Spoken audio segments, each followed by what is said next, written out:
Today's date is April 7th, 2025. My name is Maggie Mosenkis. I'm an 8th grade student at Bicultural Hebrew Academy of Connecticut. I will be interviewing my grandma, whose name is Marilyn Asher Damast, about her life and legacy. This interview is being recorded for the Oral History Collection for the Jewish Historical Society of Fairfield County's archives, as well as our family archives. Over the next 15 minutes or so, I will ask you questions that will help me learn more about you and our family's history, especially our Jewish history. If you can't answer a question, just say so and we can move on to the next one. Also, if you would rather not answer a question for any reason, just tell me that. I want this to be fun and for you to feel comfortable at all times. Are you ready? I am. Let's start with you telling me your full name. My name is Marilyn Asher Damast, and my Hebrew name is Malka. Who are you named after, if you know? I'm named after my grandmother, Melody Cohen, Melody Sarur Cohen, and actually she is the subject of today's interview. Over there you have a photo of Melody. Okay, we will talk about that in a couple minutes. Do you have a Hebrew name, and what is it? Well, you just said Yes, I said that's okay. My name is Malka. It might have been me foul. In this class, I've been learning about the immigration of Jews to the U.S. and other places. Do you know where your parents or family immigrated from? Yes, I know that my grandmother, Melody Cohen, her family immigrated from Beirut, Lebanon, and she traveled on the ship, the Princess, out of Naples, Italy, and she traveled to Ellis Island with her mother, Sarah Saror, on August 23rd, 1912. Cool. Okay. Before she immigrated to the United States, can you tell me a little about what life was like for her before she left? Do you have any stories about Jewish life there? I don't have that many stories. I do know that they were not persecuted. I know that she went to a school there, the Catholic Alliance Française, and what was so interesting is they taught her all these Catholic songs, and she learned a lot about Jesus, and she used to sing the songs to the family, and then she was cracking up, and she said, but she never believed in that. She was a religious Sephardic Jew from Beirut. Did anyone in our family, was anyone in our family affected by the Holocaust or pogroms? No. But can I suggest, Maggie and I talked about this, since we're talking about a Sephardic family history, could maybe you discuss the relationship between the Jews and Muslims, or the Jews in the general community? Okay. From what I heard is that at that period, the Jews and the Muslims got along very well. I never heard any stories of conflict. So then your next question, you might be asking me, well, why did they come? Why did they leave? Why did they come to America? Because they were looking for better economic opportunities, and that's why they came to America. Can you tell me anything about our family's immigration to the United States? Who came over? About when? That's so interesting that you should ask. So Grandma came in 1912, but actually her husband came years before, and she came later. She met someone named Ezra, and that was her husband's brother. And they said they were going to send my grandmother over to the States. When she got to the States, instead of marrying Ezra, she ended up marrying the older brother, because that's how things were done back then. So my grandmother lived until age 85. She died on November 6th, 1985. And later I'll give you more information about the time that I knew her. When she came to America, they lived on the Lower East Side. She lived on Grand Street and then on Delancey Street. She married my grandfather, Chaim Cohen, on April 14th, 1913. It was an arranged marriage. That's so cool. Do you know why she left? She left because she was young when she was over there in Beirut, and then I guess they wanted to bring them to this country for better opportunity. And also she was 16, and I guess she was marriageable age, and that's probably a part of it. Can I just jump in? You said she was 16, which was a marriageable age. Was that a common age at which one would be married then? Yes, she was married at 16, and she had her first child at 17. She had 5 children. That's a lot of children. The story takes a sad turn.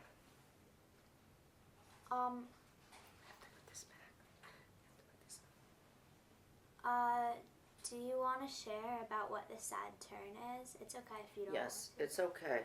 And that's not a question on the. No. Well, just want to digress for 1 minute and to tell you that her parents were Moses Sarua and Sarah Habib.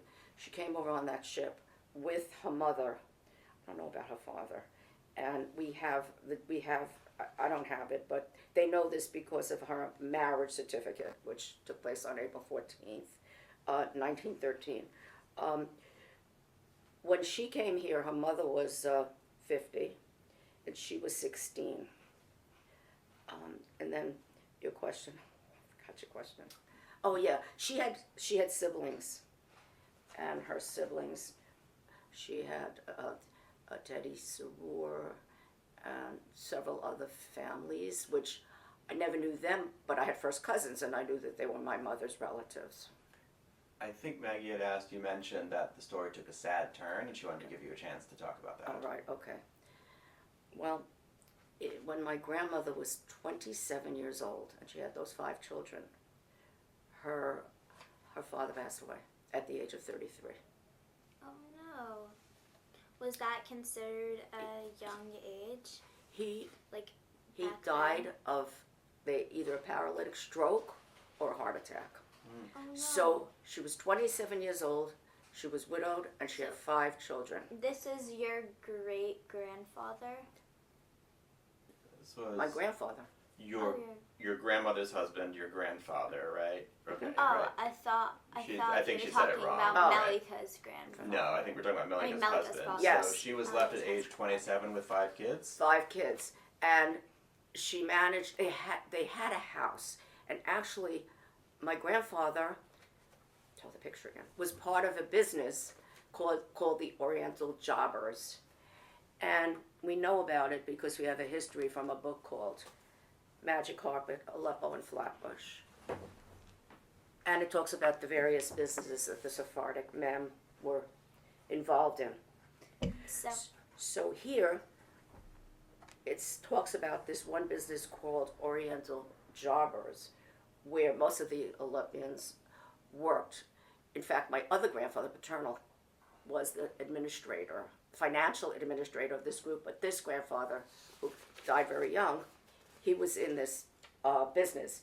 They all started out as peddlers, but later on, they started to pool their savings, and they established large hotel and retail stores, and they were selling tablecloths and scarves and curtains and women's underwear and whatever. And but their store was the best known of all the other stores at that time. And my other grandfather who was in there was Chacham Moshe. These were all pious men, including Isaac Shalom, who went on to history schools named after him and organizations. He supported Jewish children around the world, but he was in this business, and he later gave many of these men business opportunities.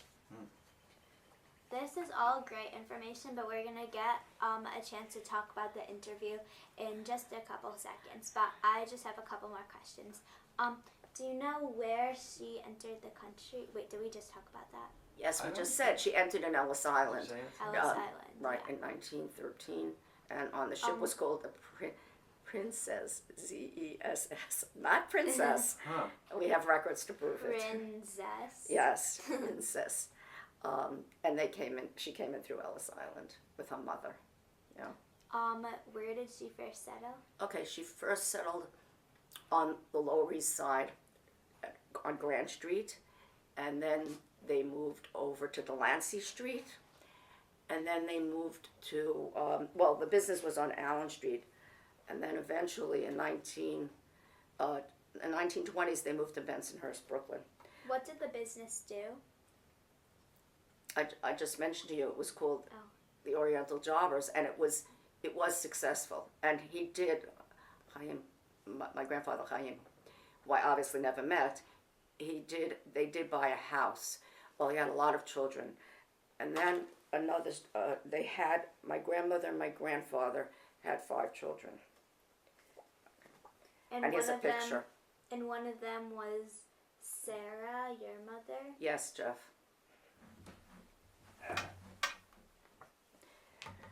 My grandmother had 5 children. One was Sarah, my mother, my Uncle Eddie, my Aunt Linda, and my Aunt Gladys, who was the oldest. And there was also a sister named Adele. Sadly, when Adele was 12 years old, she was hit by a truck or a car. Oh my God. And so my grandmother was widowed and now had to bury her child. And here is the tombstone, it's in Queens somewhere, of her daughter Adele. Have you ever visited in person before?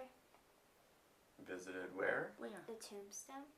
Never. I never had an opportunity. I only even found out about that pretty recently. Oh.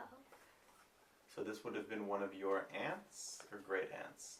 Would have been one of my aunts. Aunts.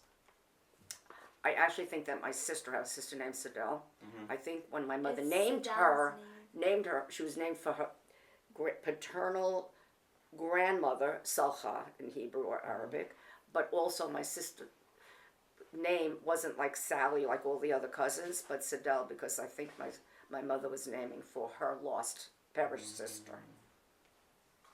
This is all great background information. Thank you. Now I would like you to take out the items that you brought to talk about good. today. Okay, I have a few interesting things to show you, which I haven't shown you before. What is this artifact? You could tell them about it. Oh wait, can I just backtrack for one Please. moment, please? Yeah. Okay, so my grandmother had to make a living after her daughter Adele died. And so she went to work as a seamstress. She crocheted flowers. She knew how to make drinks and stuff like that too. But that's how she survived. Was it common for women in the community to work to support their families? No, but my grandmother did. And here's a photo. I don't know actually who this man is. But this is my mother. This is her baby sister Linda, her older sister Gladys. And this is my Uncle Isaac, which is a story in itself. Goes back to my grandmother and how she made a living. One of the other things she did is she took in boarders. She took in a man named Isaac Escava.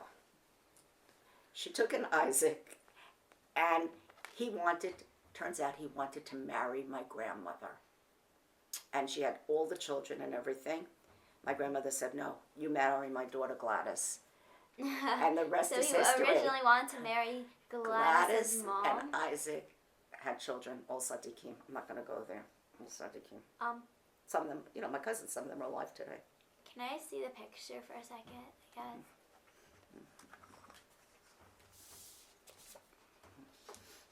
I don't really mean to go off topic, but do you know if this girl was short in real life? Because she looks a little bit... Do you know if that whole side of the family was short? They were short. That side of the family. No one was tall. In that side. No. Yeah. Sorry, I went a little off topic there. But do you want to tell about why all these little pictures are so special to our family? Yeah, they're all special to me right now because To the you kids. asked me for this interview. I went and did the research. Talk about I basically didn't know any of this until you asked me to speak about my grandmother, who I happen to have known. So I you thought pretty talked to well, our other- but I knew none of that. Just to give you additional photos, and then I'll go back again. This is a picture Not, my grandmother isn't in it, but it's her daughter. It's her aunt, my Aunt Gladys, my Uncle Eddie, and this is my mother. I can't believe it. Oh, she's so cute. One more Why photo are you to laughing? show you until I jump several generations. Several years. I shouldn't say generations. I will jump several years after I show you this photo. Wait, so do you want to talk about why it's special to our family? This is our family history. This is our heritage. And it also reminds us of our past. And when we It's find them, we can learn about interesting things, and we can ask more questions about them. That's right. We can learn from some of their actions as well. And just have one more photo before I jump to more recent times. So in this photo, this is my Aunt Yvette, Uncle Who's Eddie. getting Eddie was married? my mother's brother. Here's my grandmother.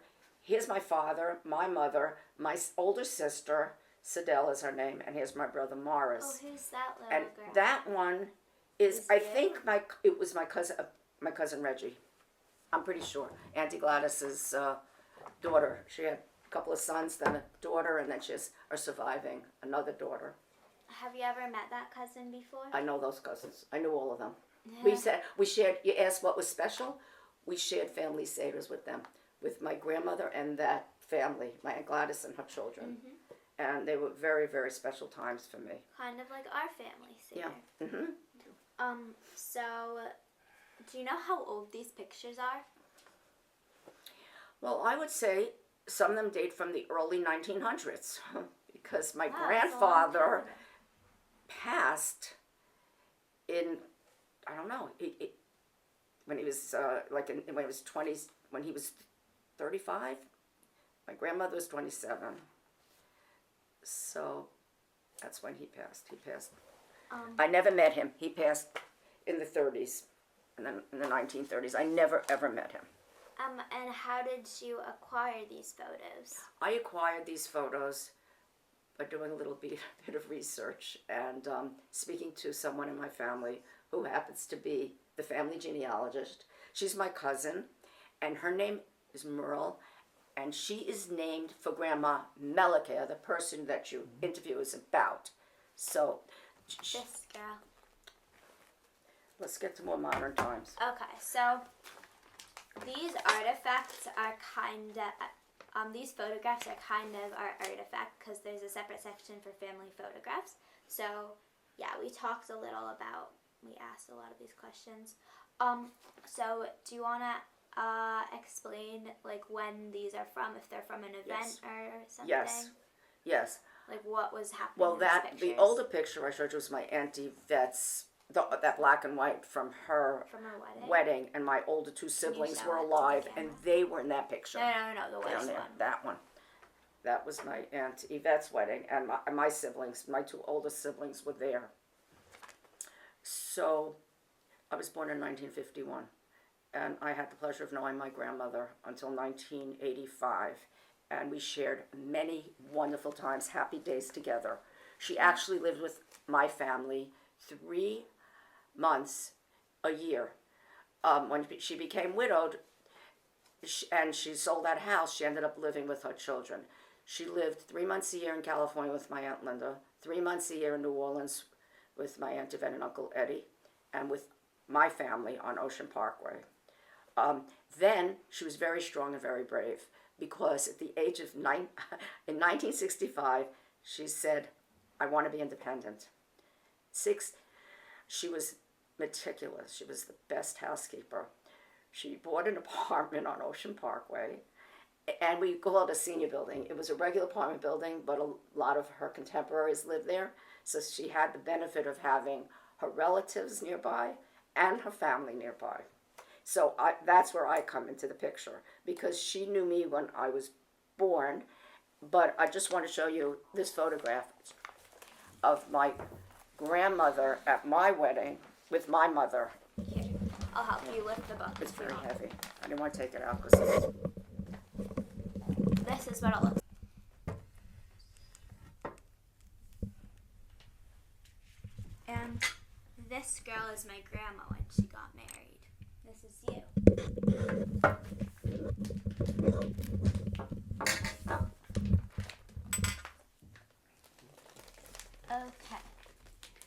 Next Now, question. oh yeah, another question. So, are you in any of these photos besides the wedding photo? You're not in any of these? I was in pictures. I have pictures of my grandmother at my wedding shower and I actually at Uncle David's bris at many different occasions. But I thought I would just select Is my mom in any of these that. photos? That's exactly what I was going to show you, sweetheart. Here's my grandmother with your Uncle David and your mother. Oh, so Melika met my mom and Uncle David? She sure did. Oh, I never knew that. And here's another photo. Oh, and Auntie Lisa's in it too? No, that's your mom. but There's there's another two- photo with there's my two girls. grandmother, and this is Shari, your mother, and that's my aunt, and this is my son David, and I'm not sure who the other person is. Are you sure that one's not my mom and then the baby one's Auntie Lisa?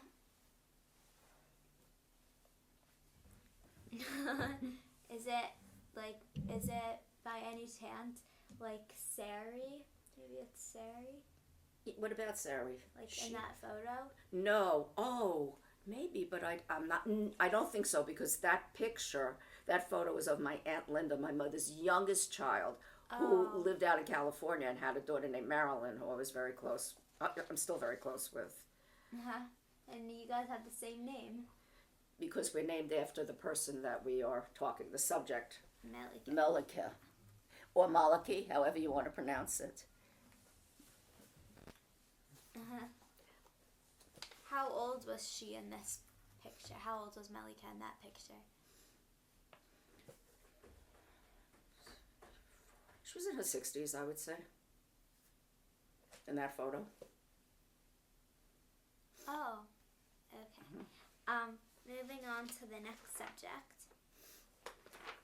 How many minutes have passed? Oh, we have a long time. A little over 20, I think. 20. Diana, no? So if you feel like you have enough material, you can wrap it up to you. We do have a lot of material, but I'll just ask like a couple more questions too, maybe. Where did you grow up? I grew up in Brooklyn, New York, on Ocean Parkway. Okay, we're gonna speed run through these questions a little bit. Okay. Where did you go to shul? I went to Shaarei Zion congregation, and I was active in the young Shaarei Zion. So that's for the younger people, and I went there and I ran functions and had many friends there. Yeah. So what did you and your childhood friends do for fun? Excuse me. We had so much fun. We got together every Shabbat, not just during the week. And what can you do on Shabbat? We were about 8 women, always meeting at my home. We went into different rooms in my house, and my friends, they played. We called the game Acts, ACTS. Each group, let's say 4 women and 4 women, had to make up a play and show it, come and perform for the other side. We were just like 8 women. And so that's how we spent our Shabbat afternoons. Oh, that's so cool. How did you meet Grandpa? I met Grandpa through a Israel Bonds barbecue in Lawrence, Long Island in 1973, in the backyard of Mark Baker's parents' home. Okay, so we're gonna wrap up the interview, but I have one more question. What advice do you have for future generations like me? My advice is that you should pursue and do what you want to, even if other people don't agree with you, as long as it's within the bounds of halacha and reasonable. Aim for the stars and just succeed. You will succeed because you have to know whose shoulders you came from, That's some where very you came good from. advice. That's very inspirational. Thank you so much for spending time talking to me, and for telling everybody who's watching this about our family's history, because I learned a lot of new things today. So did I. Thank you so much.